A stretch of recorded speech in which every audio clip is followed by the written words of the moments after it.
కనుక ఈ రోజు ఏమని తెలుసుకున్నామని, యెహోవా నీకు నిత్యమైన వెలుగై ఉన్నాడు. హల్లెలూయా. ఈరోజు ఏంటిది? నిత్యమైన వెలుగు. మరి నువ్వు వెలిగించబడతావా? బైబిల్లో ఎవరెవరు వెలిగించబడ్డారు ఓ 2-3 ఉదాహరణలు చెప్పుకొని ఈరోజు త్వరగానే ముగించడానికి నేను చూస్తా. ఒక్కసారి యెషయా 60వ అధ్యాయము 20వ వచనాన్ని చదువుకున్నాం. లాస్ట్ 2 వచనాలు చదవండి. 20 లాస్ట్ 2. యెహోవాయే నీకు నిత్యమైన వెలుగుగా ఉండును, నీ దుఃఖ దినములు సమాప్తములగును. ప్రార్థన చేసుకుందాం. తలలు వంచినట్లయితే అందరం ప్రార్థన చేసుకుందాం. ప్రేమ గల తండ్రి, నా యేసయ్యా, నా కరుణామయుడా, నా దయగల తండ్రి, వాక్యము బోధించుచుండగా తండ్రి, వినగల చెవులను, గ్రహించగల మనసును వీరికి దయచేయండి. ఏమి చెప్పాలో ఏం చెప్పకూడదు తండ్రి, నాలో ఉండి మీరు మాట్లాడమని వేడుకుంటున్నాను తండ్రి. నేనేమై ఉన్నానో నీ దయ వల్లనే తండ్రి. పరిశుద్ధుడా, నీకు వందనాలు చెల్లించుకుంటా తండ్రి. వాక్యంలో నుండి మేము తొలగిపోకుండా వాక్యానుసారంగా జీవించే కృపను మాకు దయచేయమని యేసు నామమున అడుగుచున్నాం తండ్రి. ఆమేన్, ఆమేన్, హల్లెలూయా. బయట నుండి ఆరు నచ్చది మనదేనా? ఇక్కడ చర్చ చెల్లిపిల్లదేనా? హల్లెలూయా, హల్లెలూయా, స్తోత్రములు. అయితే ఇక్కడ ఏమన్నానంటే యెషయాకారుడు ఏమని చెప్తున్నాడు? యెహోవాయే నీకు నిత్యమైన వెలుగై ఉండును, నీ దుఃఖ దినములన్నీ సమాప్తమగును. హల్లెలూయా. దేవుడు గుర్తుపెట్టుకోండి, ఇటు వినాలి. హల్లెలూయా, హల్లెలూయా, హల్లెలూయా. ఇదిగోండి మీకు చెప్తున్నా వినండి. This is a live. ఏమవుతుంది? నా ముఖాన్ని చూడాలి. ఈ లైవ్లో ఇప్పుడు నేను మాట్లాడేది కూడా మళ్ళీ వస్తుంది లైవ్. మీరు ఏం మాట్లాడినా దీంట్లో రికార్డ్ అవుతుంది. వాక్యం చెప్తుండే మాట్లాడకూడదు. ఇది దేవునికి విరుద్ధమైనది. పిల్లల గురించి మీరు పట్టించుకోకండి. చిన్నపిల్లలు, అర్థమైందా? అటు ఇటు పిల్లలు తిరుగుతుంటారు, అది పట్టించుకోకండి. మీరు వాక్యం మీద జాస పెట్టుకొని ఉండండి. పక్క వారితో కూడా మాట్లాడకూడదు, అర్థమైందా? అంటే నేను ఒక మాట చెప్పి నేను గుర్తు చేస్తాను.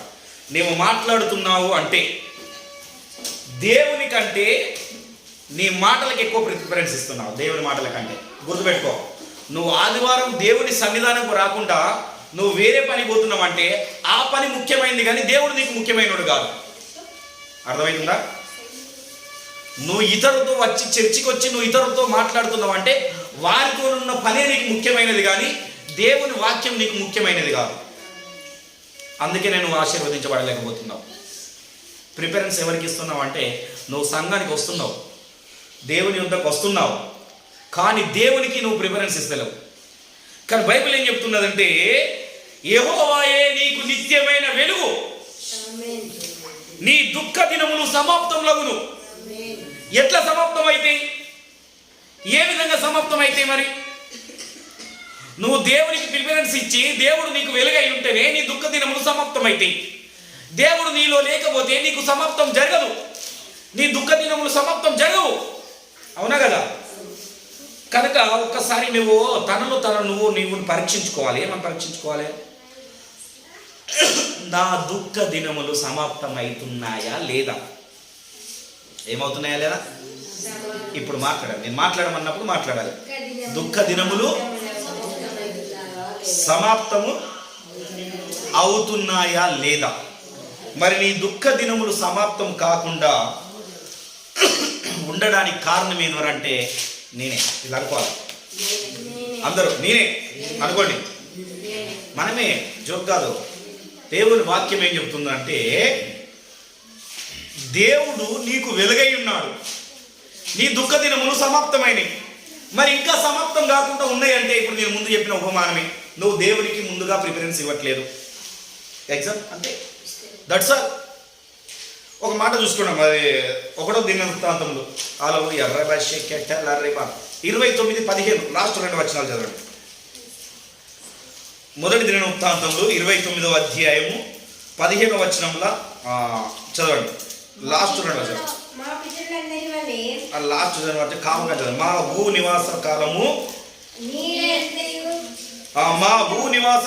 నీడ ఎంతయు అస్థిరము.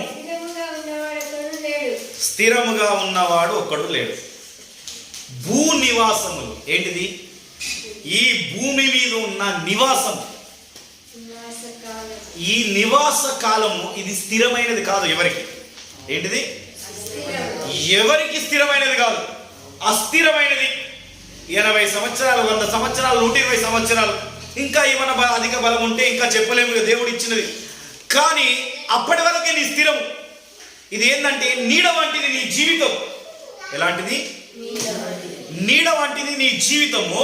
కానీ స్థిరమైన వెలుగు అక్కడ ఉన్నది కనుక అక్కడ వెలుగు నువ్వు పొందుకోవాలంటే, ఇక్కడ కూడా నువ్వు వెలుగు పొందుకోవాలంటే యెహోవాయే నీ వెలుగై ఉండాలి. ఎవరు ఉండాలి? భూలోకమందు వెలుగై ఉండాలి, పరలోకమందు వెలుగై ఉండాలి, ఎక్కడైనా ఆయనే నీకు వెలుగై ఉండాలి.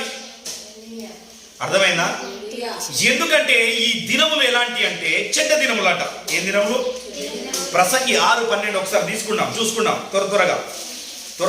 ఇది ఇట్లనే ఉంచండి, యెషయా ఇట్లనే ఉంచి ప్రసంగిలకు వచ్చేసేయండి. 6వ అధ్యాయం.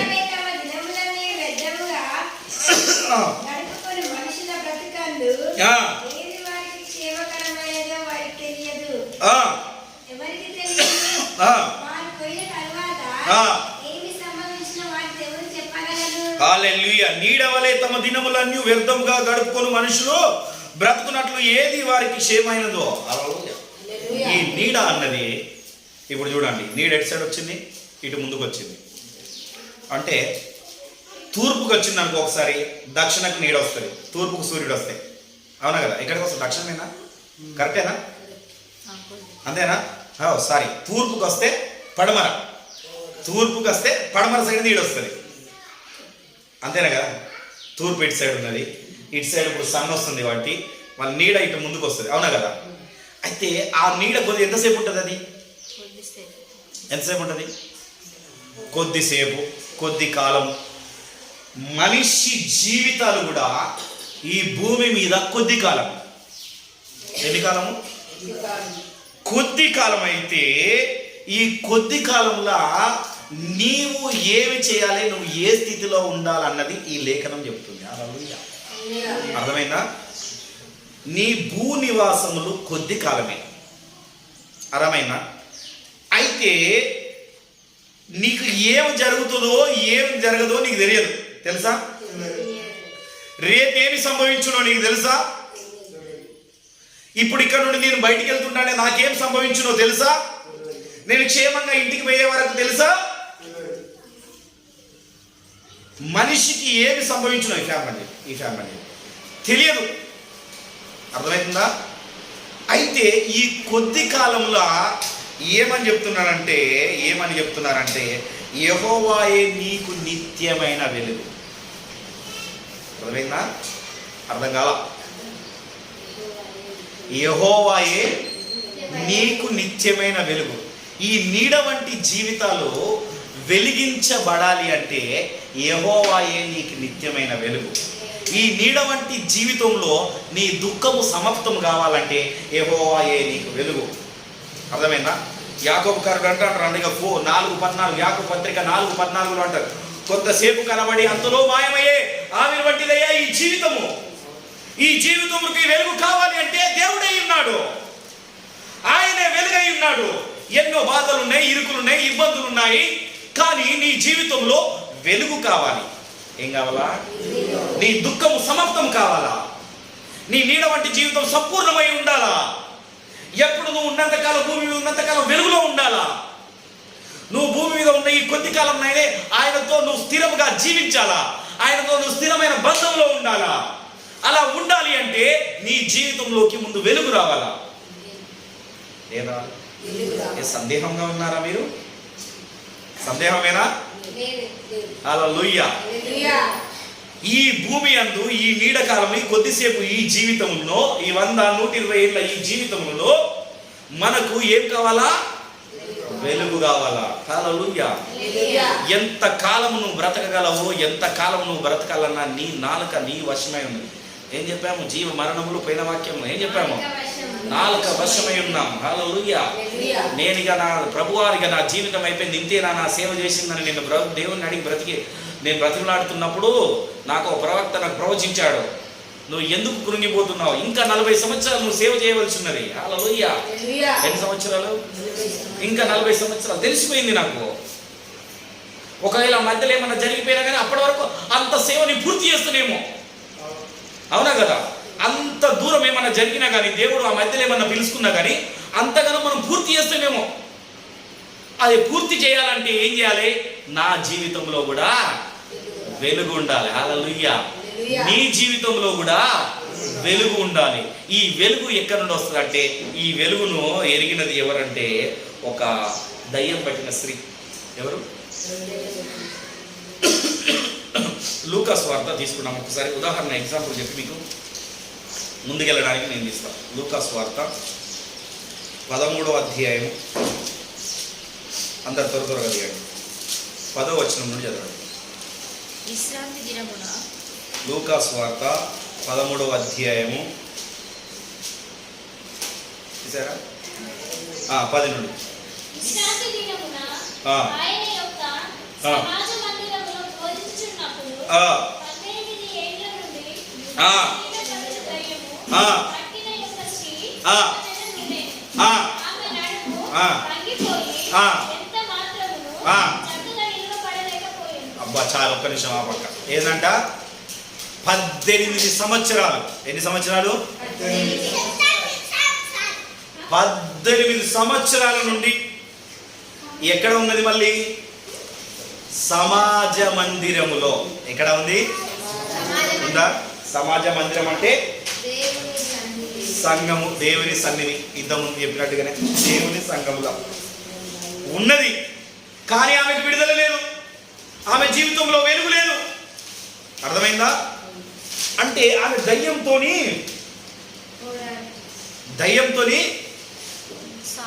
సహవాసంలో ఉన్నది. దేవుని యుద్ధకు వచ్చినాడు అనుకుంటున్నది కానీ దయ్యంతోనే ఉన్నది. 18 సంవత్సరాల నుండి వంగి ఉన్నదట. ఇలా ఏమైంది? స్టేట్గా నిలబడలేదు. నీలో జరిగిన సమస్యలతో ఇలానే కృంగిపోయి ఉంటున్నావు నువ్వు. మంచిగా వినాలి. ఏం చేస్తున్నావు?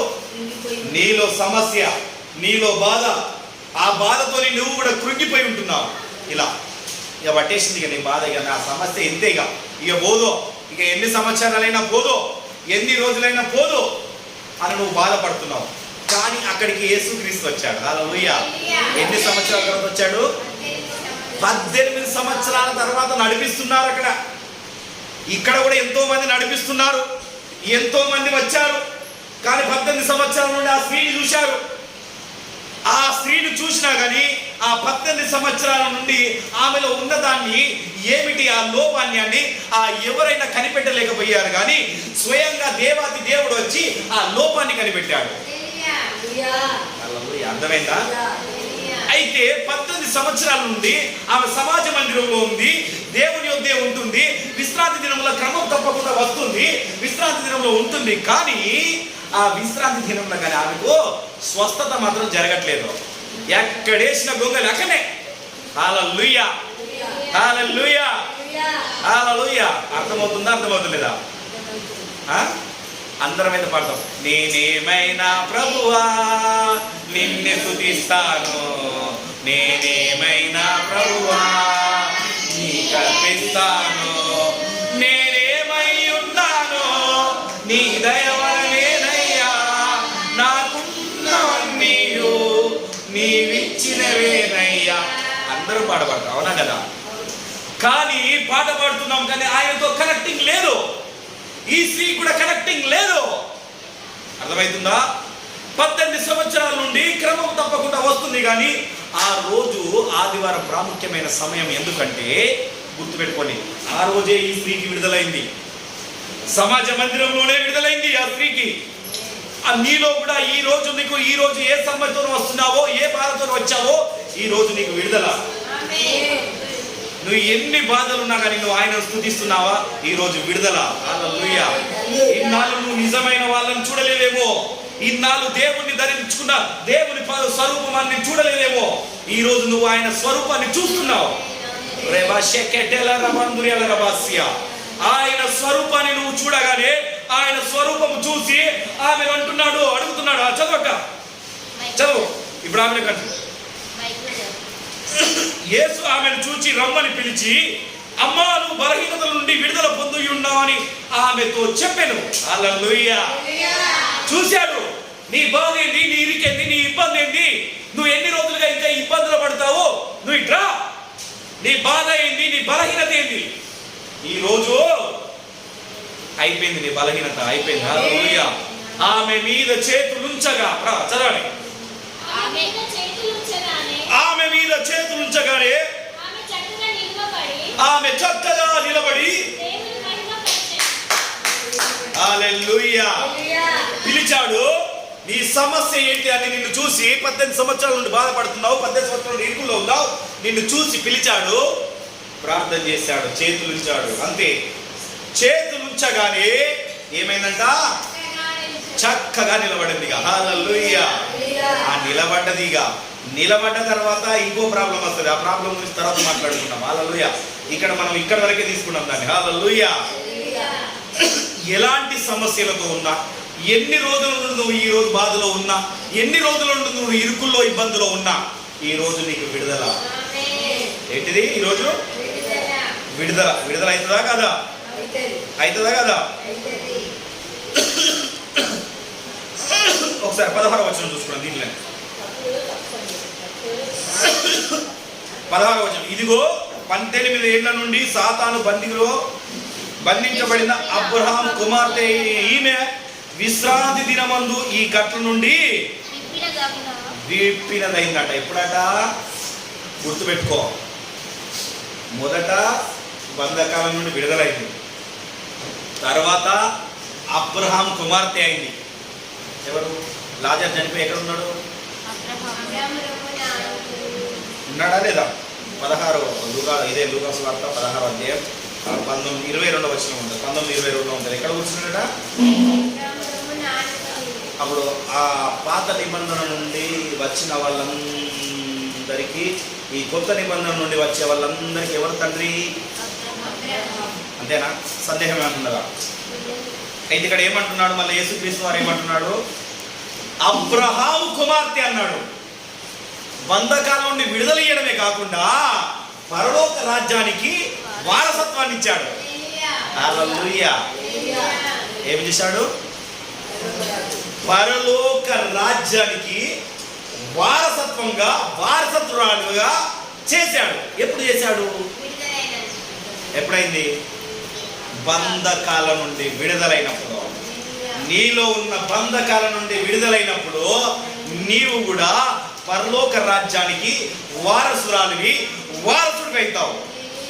కానీ నువ్వు ఎన్ని సంవత్సరాల నుండి నువ్వు వచ్చినా కానీ, నువ్వు ఎన్ని సంవత్సరాల నుండి సరి అయిన బోధలో ఉండకుంటే నీ జీవితం, నీ సమస్య రంగినదే ఉంటుంది. ఎలా ఉంటుంది? నీ సమస్య ఇంతే. సమస్యలు వచ్చినప్పుడు అందరూ బాధపడుతుంటారు, కృంగిపోతుంటారు, ఎంతో బాధలో ఉంటారు. ఎన్నేళ్ళుగా వస్తున్నా ప్రభు, ఇన్ని సంవత్సరాలుగా నిన్ను ఆరాధిస్తున్నానే, నాకు విడుదల కాదా అని అడుగుతున్నావు. కానీ నీ జీవితంలో వెలుగును నింపుకోలేదు. ఏం చేశావు? నీ దుఃఖాన్ని సంతోషంగా మార్చుకోలేదు. అర్థమైందా? పాట మాత్రం పాడుతున్నావు, ఎన్ని బాధలున్నా, ఎన్ని ఇరుకుముద్దులున్నా కానీ ఆ బాధలలో ఆయనను స్తుతించడం నేర్చుకోలేదు నువ్వు. అర్థమైందా? అందుకనే ఒక కాడ ఏముందంటే, సూది బెత్తములో ఒంటెను కూర్చుట సులభం కానీ మిమ్ముల తీసుకుపోవడం అయితే నా వల్ల కాదయ్యా అని చెప్పేసాడు. హల్లెలూయా. ఎందుకు చెప్పాడు? వెలుగులో ఉన్నానని భ్రమలో బ్రతుకుతున్న ఆ శాస్త్రులకు పరిచర్యకు చెప్పాడు.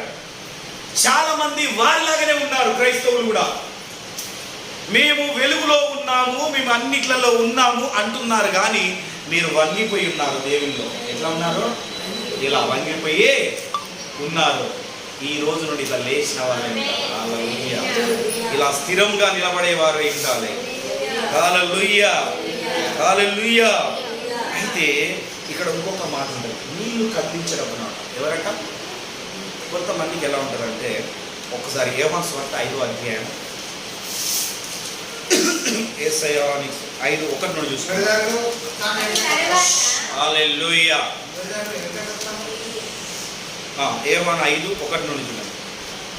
తర్వాత ఇందులో పడే ఒకటి వచ్చింది కనుక యేసు యెరూషలేమునకు వెళ్ళెను. యెరూషలేమున గొర్రెల ద్వారం దగ్గర ఎబ్రీ భాషలో బెతెస్దా అనబడిన కోనేరు కలదు. దానికి 5 మంటపములు కలవు. అయితే అంత చదువుకుంటూ పోతే మనకు తెలుస్తుంది, కానీ ఒక బెతెస్దా కోనేరు ఉన్నదట. ఎక్కడ ఉన్నది? అర్థమైందా? అయితే అక్కడ ఎన్ని ఏళ్ళట?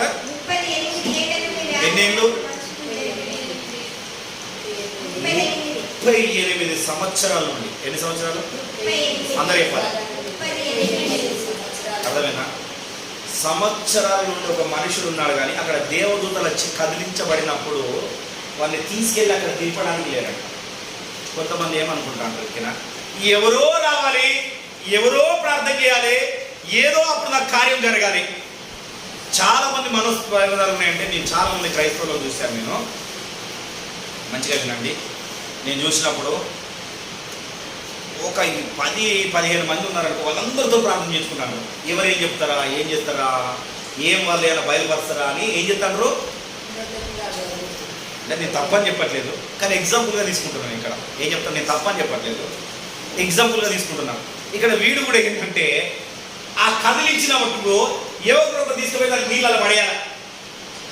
నీళ్ళు అనగా పరిశుద్ధత గుర్తు. దేని గుర్తు? ఆ పరిశుద్ధమైన నీళ్ళల్లో వీడు పడేయాలి. ఆ కోనేరులో దేవదూతలు వచ్చి ఇట్టా ఒకసారి కదిలిస్తాండి.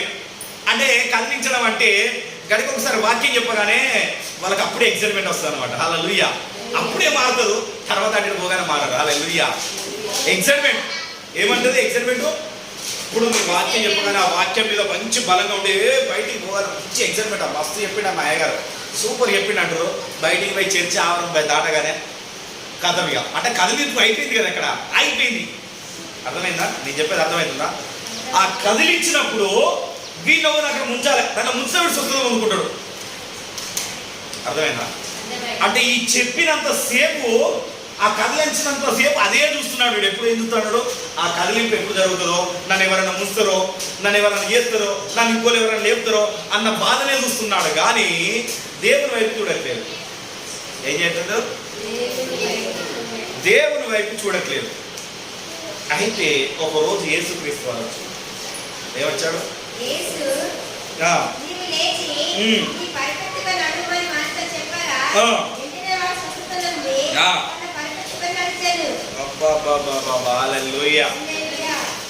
ఈరోజు నేను కూడా చెప్తున్నాను, నీ కృంగిన జీవితాలు 18 సంవత్సరాల నుండి 38 సంవత్సరాల నుండి నువ్వు ఎన్నేళ్ల క్రైస్తవుడైనా నీ కృంగిన జీవితాల నుండి అవి పట్టుకొని ఇంకా ముందుకు వెళ్ళిపోయాయి.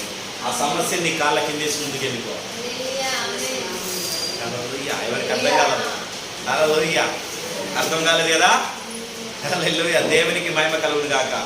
ఇన్నాళ్ళ నుండి నువ్వు ఏ సమస్యతోనైతే, ఏ ఇరుకునైతే ఇబ్బందులు ఉన్నావో, ఏ ఇబ్బందిని చూసి ఊరికే తలంచుకొని నువ్వు బాధపడుతున్నావో, ఆ సమస్యను తీసి నీ కాళ్ళ కింద వేసేసి నీ పరపెత్తుకొని నువ్వు నడువుగా. హల్లెలూయా. ఇప్పుడు నేను అదే చెప్తున్నా. నేను హల్లెలూయా.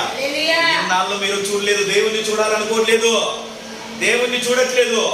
ఇప్పుడు వచ్చి దేవుణ్ణి చూడాలనిపించడానికి, దేవుణ్ణి చూడడానికి నేను ఒక మార్గాన్ని చూపిస్తున్నాను. ఇన్నాళ్ళు మీరు వెలుగును చూడలేదు, చూడడానికి నేను ఒక మార్గాన్ని చూపిస్తున్నా. ఇప్పుడు ఈ మార్గాన్ని పట్టుకొని నువ్వు వెళ్ళు. హల్లెలూయా. అంటే అక్కడ ఏమని చెప్తున్నాడంటే, నీ పరుపెత్తుకొని నిన్ను నడవని ఎందుకు చెప్తున్నాడంటే, ఇక్కడ నుండి నువ్వు వాక్యంలో నిలబడరా బేట అని చెప్తున్నాడు. హల్లెలూయా. ఈ వాక్యాన్ని అక్కడ కదిలించినప్పుడు, ఎవరో ఒకసారి వచ్చినప్పుడు చెప్పినప్పుడు కాదు, నిత్యము వాక్యంలో ఎదగడం నేర్చుకో. ఏంటంట? నిత్యం ఆయన మీద ఆధారపడడం నేర్చుకో. నిత్యం ఆయనతో నువ్వు కనెక్ట్ ఉండడం నేర్చుకో. నీ సమస్య ఎన్ని రోజులు నిన్నా ఏదున్నా కానీ అది ఎప్పటికైనా పోవలసిందే. నీ సమస్య కూడా నీకు నీడ వంటిది. ఎలాంటిది? సమస్యలకు ఎల్లకాలం ఉంటాయా? ఇప్పుడు నాకు జ్వరం వచ్చి జ్వరం ఎల్లకాలం ఉంటుందా? ఒక రోజు 2 రోజులు. ఇప్పుడైతే కొన్ని మాట్లాడుతున్నాను, నేను హీల్ అయిపోతున్నా. అవునా కదా? మరి ఎక్కువ వైరల్ ఫీవర్ వస్తే ఒక 5 రోజులు ఉంటుంది, ఎల్లకాలం ఉండదు కదా. నీ సమస్య కూడా అలాంటిదే కదా. నువ్వు ఎందుకు ఇంకా దాన్ని పట్టుకొని బాధిస్తున్నావు? నువ్వు ఇంకా దాన్ని పట్టుకొని ఎందుకు కృంగిపోతున్నావు? అందుకని నీ సమస్యను ఏం చేయాలా? మడత పెట్టి జేబులో పెట్టుకొని ఇక ఆయన యుద్ధకు పరిగెత్తుకుంటూ పోవాలి. హల్లెలూయా.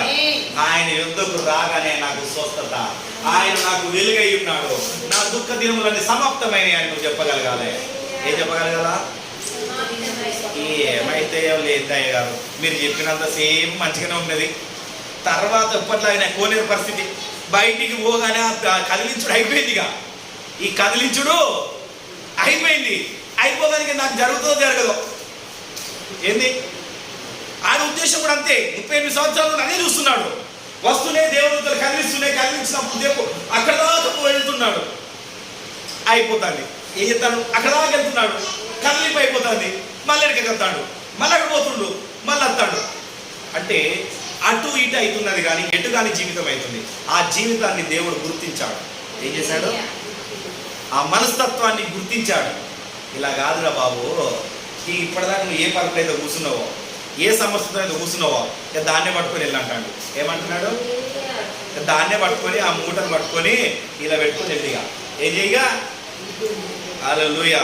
వెళ్ళిన తర్వాత కూడా ఏం చేసిన తర్వాత దాన్ని పడేసుడే, దాన్ని పట్టుకొని ఉండడం ఏమి ఉండదో, దాన్ని వేసి కాళ్ళ కింద వేసి తొక్కుడే, దానివల్ల ఉపయోగం ఏం లేదు. అయితే ఏమంటున్నాడంటే ఈ కొద్దిసేపు జీవితంలోనే ఒకసారి చూద్దామా, కొద్దిసేపు కనబడి 4 యాకోబు 4:14 ఒకసారి చదువుదామా.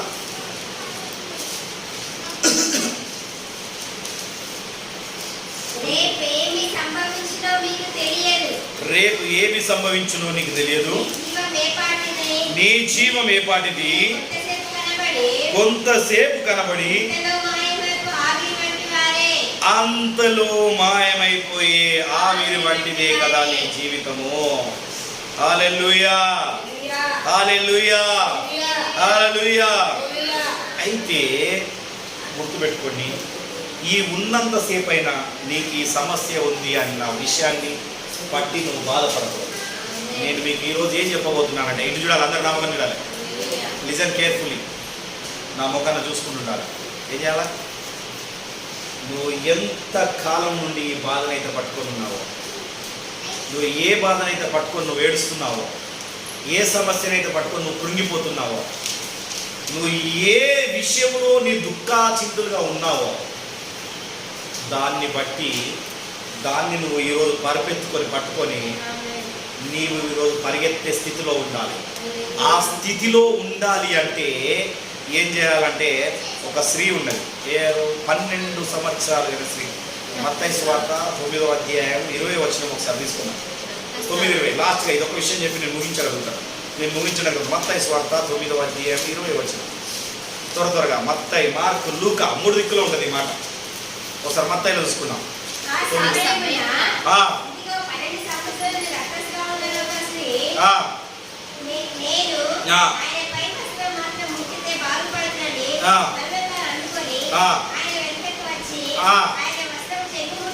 చాలు. అప్పుడు ఏంటంట, 12 సంవత్సరాలు. ఈ మాట ఇక్కడ ఉంటుంది. మార్కు 5వ అధ్యాయం ఉంటుంది, లూకా 8వ అధ్యాయం ఉంటుంది, ఇదే మాట ఉంటుంది.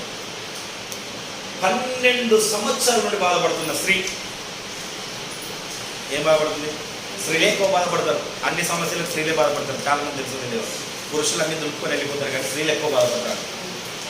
ఈమె కూడా 12 సంవత్సరాల నుండి బాధపడతాది. అయితే ఆమె ఆలోచన, ఆమె విధానం ఏముంది ఎరికైనా, యేసుక్రీస్తుని కలుద్దామని లేదు. ఎవరిని? మంచిగా వినాలి. యేసుక్రీస్తు వారిని కలవాలి, ఆయనకి సమస్య చెప్పాలి, ఆయనతో ప్రార్థన చేయించుకోవాలని లేదు ఆమెకు విశ్వాసం. ఆయనతో మాట్లాడడానికి కూడా ఈమెకు అర్హత లేదని ఈమె గ్రహించుకున్నది. ఆయన వస్త్రాన్ని నేను తాకితే నేను స్వస్థత పొందుకుంటా. ఆ విశ్వాసము నీలో నాలో కనబడదు.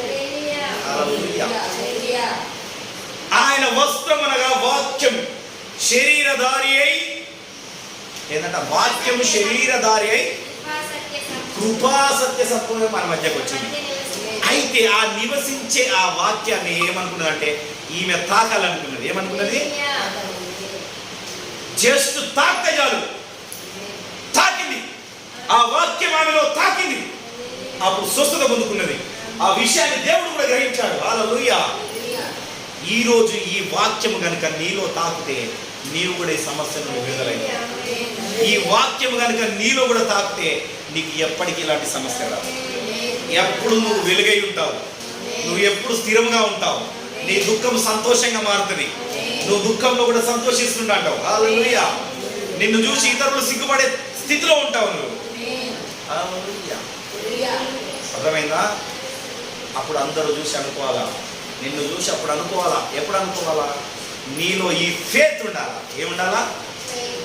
నమ్మకం, విశ్వాసం. ఆయన తాకితేనే చాలు, ఆయన మరి లేదు, ఆయన వస్త్రాన్ని తాకిన, ఆయన నీడని తాకిన. అందుకే మనం పాడతాం కదా, నీ మాట చాలయ్యా, నీ చూపు చాలయ్యా, నీ నీడ చాలయ్యా, నీ తోడు చాలయ్యా, నీ మాట చాలయ్యా, నీ తోడు చాలయ్యా, నీ నీడ చాలయ్యా, నీ ఉంటే నాకు చాలు యేసయ్యా, నీ వెంటే నేను ఉంటా యేసయ్యా. హల్లెలూయా. అయితే ఇక్కడ ఏమైందంటే ఆయన నీడను, ఆయన చూపును కావాలని కోరుకున్నది.